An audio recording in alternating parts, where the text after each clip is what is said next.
What is currently happening, programs? Welcome to the Grid VR, where I'll be bringing you this week's news in virtual reality. It's Sunday the 14th of June 2020, and all I can say this week is grid up, flight fans. We've got Star Wars Squadrons takes to space, No Man's Sky all up in your face, Project Cars 3 VR for your race, Wraith the Oblivion, Cat VR Walk-In, Minecraft PS VR support, and much more. Today, I'm going to cover off the main events to keep you in the loop. So stay locked, enjoy, and welcome to the Grid VR.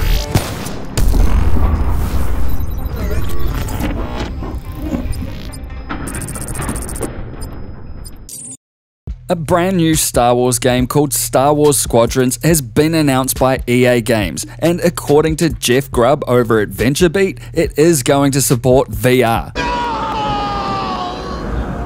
I mean, yes. Not a lot of info is known about this one yet, but it does look like the rebirth of Star Wars Attack Squadrons, a cancelled freemium multiplayer space combat action video game from 2013. This new game is also more than likely the evolution of Project Maverick, which was leaked back in February after being data mined from a PSVR store listing that never made it officially to the store. The mined image, which was a part of that leak, featured a lone Imperial Star Destroyer and a small fleet of X-Wing starfighters imposed over Mustafar, the volcanic planet sanctuary to Darth Vader, which also appeared in the VR Star Wars Vader Immortal series, which you can see more of in this video here, suggesting that the new title could take place in the Vader era of the Star Wars saga. What we do know officially, aside from the artwork I've just shown you, is that Star Wars Squadrons is a game about piloting ships in head-to-head battles. It features a single-player campaign, but the main focus for Squadrons is on the multiplayer. The idea is to get players fighting each other in team battles featuring iconic Star Wars vessels. The official trailer will be up tomorrow at 8 AM PT. There's a link in the description below so you can watch it the second it goes live, and you can definitely stay locked here for updates on that one. No Man's Sky, the game that on release felt like a golf ball to the shin, that has since gone from garbage to not garbage to strength after a string of solid updates, VR support, and a solid VR player base, now has 2 available updates that make it even better. First is the official Crossplay update from Hello Games that allows PS4, Xbox One, and PC gamers to all play together, and yes, this includes VR players. The update also adds the ability to see the player's full body in VR, as well as a handful of other minor VR improvements. Plus, there's a patch out already that further refines that update and removes some of the initial bugs. Awesome news, hands down the best way to ensure the player base always has others to play with, and all in all, a far cry from the original sigh that was No Man's Sky. Then there's an unofficial mod update from a program called Highlight Notes over on Nexus Mods, adds a clean HUD and room scale VR to the experience. The mod removes all on-your-face HUD, keeps vision clean without disabling vital game world UI, and contains a number of other tweaks, effectively enabling room scale play in VR. The mod is geared toward VR, but non-VR players can also benefit, and the creator notes that his work significantly improves VR immersion. Project Cars 3, the upcoming high-fidelity sim racing game from Slightly Mad Studios, now has confirmed PC VR support. The original Project Cars was a killer Kickstarter, and the third title in the series is being touted as a more mainstream entry into the series, which means in this case that the focus isn't specifically on realism.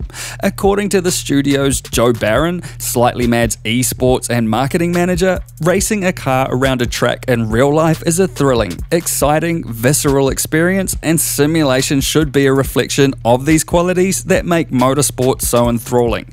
And I agree.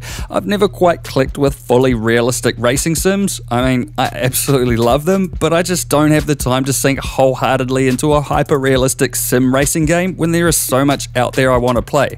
And so Project Cars 3 sounds like it may strike that balance of realism versus blatant fun that makes it more accessible to the racing casual that wants some casual friendly fire type racing fun.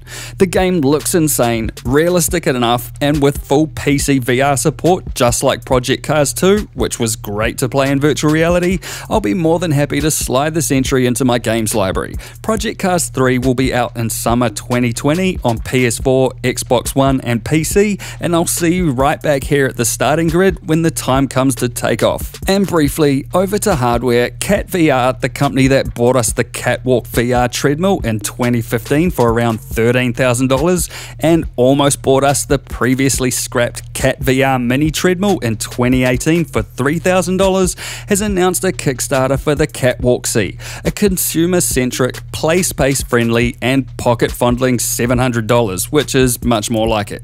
The VR movement system features a low-friction dish and slidey footwear that simulates movement in VR. A minimalistic vertical harness keeps you in place while you move around in VR, and it is designed to work with any Steam VR game that has free locomotion. And it's listed to be compatible with the Oculus Quest via Link and with PSVR using a special adapter.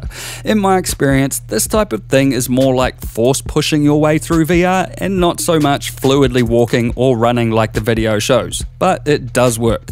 Modern gaming requires modern solutions, provided those games support those modern solutions. And if physically forcing your way through VR is how you want to go about things, then you can check the links in the description below and jog on. Lenovo have announced a 4K headset aimed at the enterprise market called the Lenovo Mirage VR S3. And wait for it, it only has 3 degrees of freedom tracking. Are you fucking serious? It's basically an Oculus Go with a 4K screen. It's aimed at the healthcare sector, which seems to be the default for we couldn't get the price low enough these days, and there's a link on screen if you want to pause the video and reflect on not being excited about this device at all. Back over to gaming and software, Wraith the Oblivion Afterlife is a first-person VR horror set in the same World of Darkness universe as the Vampire the Masquerade and Werewolf the Apocalypse RPGs. Published by Paradox Interactive, who owned the famed White Wolf gaming studio, and developed by Fast Travel Games, who made Apex Construct and The Curious Tale of the Stolen Pets, which you can see in this video here. Playing as a Wraith in the Barclay Mansion, the overall theme is one of dark mystery, with an emphasis on the unknown and personal horror.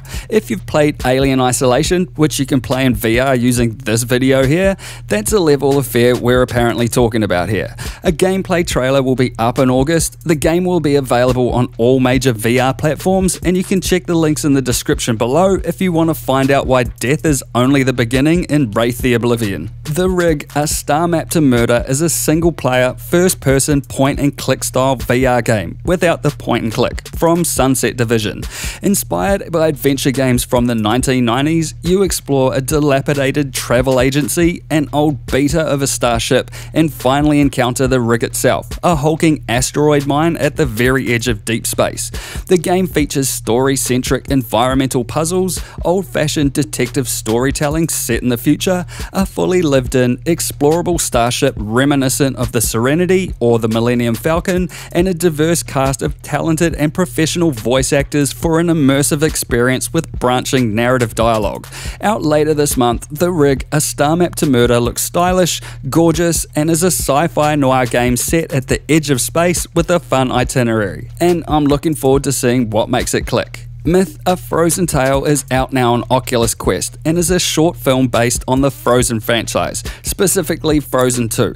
This story is directed by Disney's Jeff Gibson, who also directed Cycles, which I covered in this video of the Grid VR, and audiences can expect to start in the world of Frozen with a family of Arendelle as they settle in for a bedtime story about the elemental spirits. You're then transported into the enchanted forest where this particular myth unfolds around you. This world is like a pop-up book, and you'll see an intricate balance of CG, hand-drawn animation, and effects that bring this unique world to life. At 8 minutes long and priced accordingly at $3, Myth: A Frozen Tale is worth a watch, particularly if you have kids or siblings, or you yourself are a fan of the movies. Minecraft is all but confirmed coming to PSVR in the near future, thanks to a new internal update that's been issued to the dev build of Minecraft on from the PS4. It looks like the work is all but done, and apparently the developers have been working on the build for some time now. This is huge news for PSVR owners, as Minecraft has such a massive reach in terms of the game itself. And if we're talking VR, the PSVR has a massive reach in terms of hardware, and so a PSVR release of Minecraft would do big things for VR in general and give block fans who don't have a full PC VR setup the option to play in VR on a console. Over to Half-Life Alyx mods, a GoldenEye 64 custom map has popped up from a user called Eagle1 that remakes the original Nintendo 64 facility level, and a user called Ambient Druth has put up a PT Half-Life Alyx mod you can play through right now, and it's damn good actually. I've got a full walkthrough of this one up on my Patreon page, and it's totally playable right now as it is.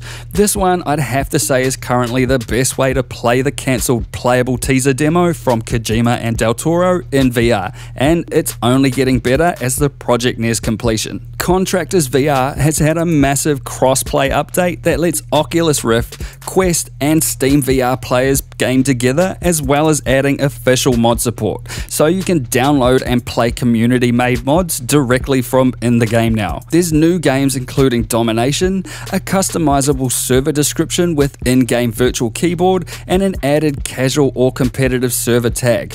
And you can also jump in game now. You'll also find improved index controller grip input for better object pickup and throw, better in-game spawns, new guns, bug fixes, and community made mods like Call of Duty Modern Warfare maps. Don't underestimate the size of this update. The servers are full, and if you love or previously loved this game, now is the time to jump back in. And Gambit is an upcoming co-op VR shooter from X-Real Games, the team behind Zero Caliber. Very little to go on right now, but the game is set in a pre-apocalyptic world slowly moving towards its demise. Gambit follows 4 close-knit mercenaries whose life is turned upside down after they blow their biggest assignment yet, infuriating their influential client. Gambit will launch in 2021 with a gameplay reveal and more details coming this fall. Also, VGIS Utilities have built an AR app that lets excavation crews, for example, capture exposed infrastructure work and then map that to the app, so after the hole has been covered up, you can use the app and a mobile phone or set of AR glasses, for example, to see where the pipes lie in real time. Cool as shit to see, and a great example of how AR applications could really find their footing in the commercial sector. A user called Justin Sutherland and a team from Realize Medical have created Illucus, the first platform for building 3D medical models based entirely in virtual reality. Built for medical institutions, Illucus makes it effortless to turn medical images into 3D models for medical 3D printing or use in mixed reality systems. This is yet another great application of VR in the medical field, and there's a free demo you can try yourself right now. A user called 660bot has built a website that lets you view details of and compare stats of 45 different VR headsets currently in or coming to market. This is a great idea, and if it is kept updated, would be a great first point of call when looking at buying a new VR headset. And a program called Surges 10 has uploaded a video inspired by Upload, the Amazon Prime show, showing off the ability to use your thumb and index finger to bring up a phone interface in VR or AR. I love this type of simple community-made idea, as they often demonstrate how simplicity and creativity can bring the future to our fingertips. And if you want to find out more about that one or any of the other topics I covered today, as always, all the links are in the description. And finally, the new Odyssey DLC for Elite Dangerous has been announced for release in early 2021, and it's not going to support VR at launch. And yep, that's official. I have managed to track down the hive mind behind the Elite Dangerous VR community to see what input it had on the matter. What the fuck do you think you're doing? And that's this week on The Grid VR. You can help support this channel by grabbing exclusive rewards on Patreon, and if you like this video, then crush that like button, have your say in the comments below, and hit the XO logo to subscribe if you wanna. I'll see you in the next one. Peace!